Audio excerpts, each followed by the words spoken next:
आज हम पढ़ेंगे अध्याय 16वें का 9वां श्लोक। यहाँ पर भगवान ने स्पष्ट कहा है कि भक्ति में उच्च तथा निम्न जाति के लोगों का भेद नहीं होता। भौतिक जीवन में ऐसा विभाजन होता है, किंतु भगवान की दिव्य भक्ति में लगे व्यक्ति पर यह लागू नहीं होता। सभी परम धाम के अधिकारी हैं। श्री भगवत कथन है कि अध्ययन योनि चंडाल भी शुद्ध भक्त है कि वहाँ उच्च नीच का भेद नहीं रह जाता और कोई भी इसे ग्रहण कर सकता है।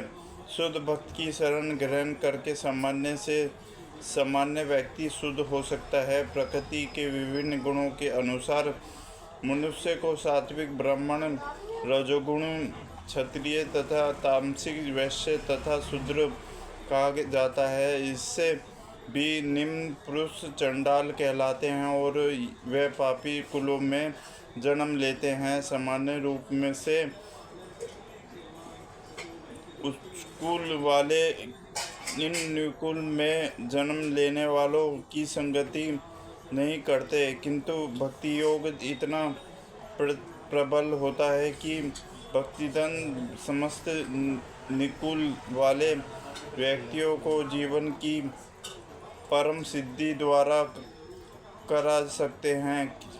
यह तभी संभव है जब कोई कृष्ण की शरण में जाए।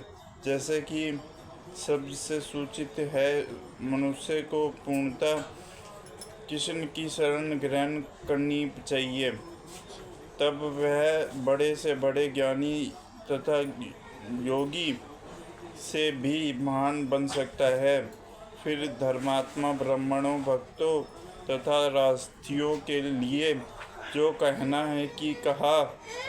अतः इस श्रेणी दुख में संसार में आ जाने पर मेरी प्रणबत में अपने आप को लगाओ।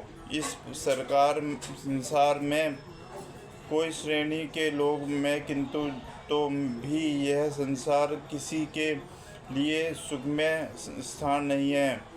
यहाँ स्पष्ट कहा गया है, मुख्य यह जगत अनित्य तथा दुखमय है और किसी भी भले मनुष्य के रहने लायक नहीं है। भगवान इस संसार के क्षणिक तथा दुखमय घोषित कर रहे हैं। कुछ दार्शनिक, विशेष रूप से मायावादी, कहते हैं कि यह संसार मिथ्या है और किंतु भगवद गीता से हम यह जान सकते हैं कि यह संसार मिथ्या नहीं है, यह अनित्य है तथा मिथ्या में अंतर है।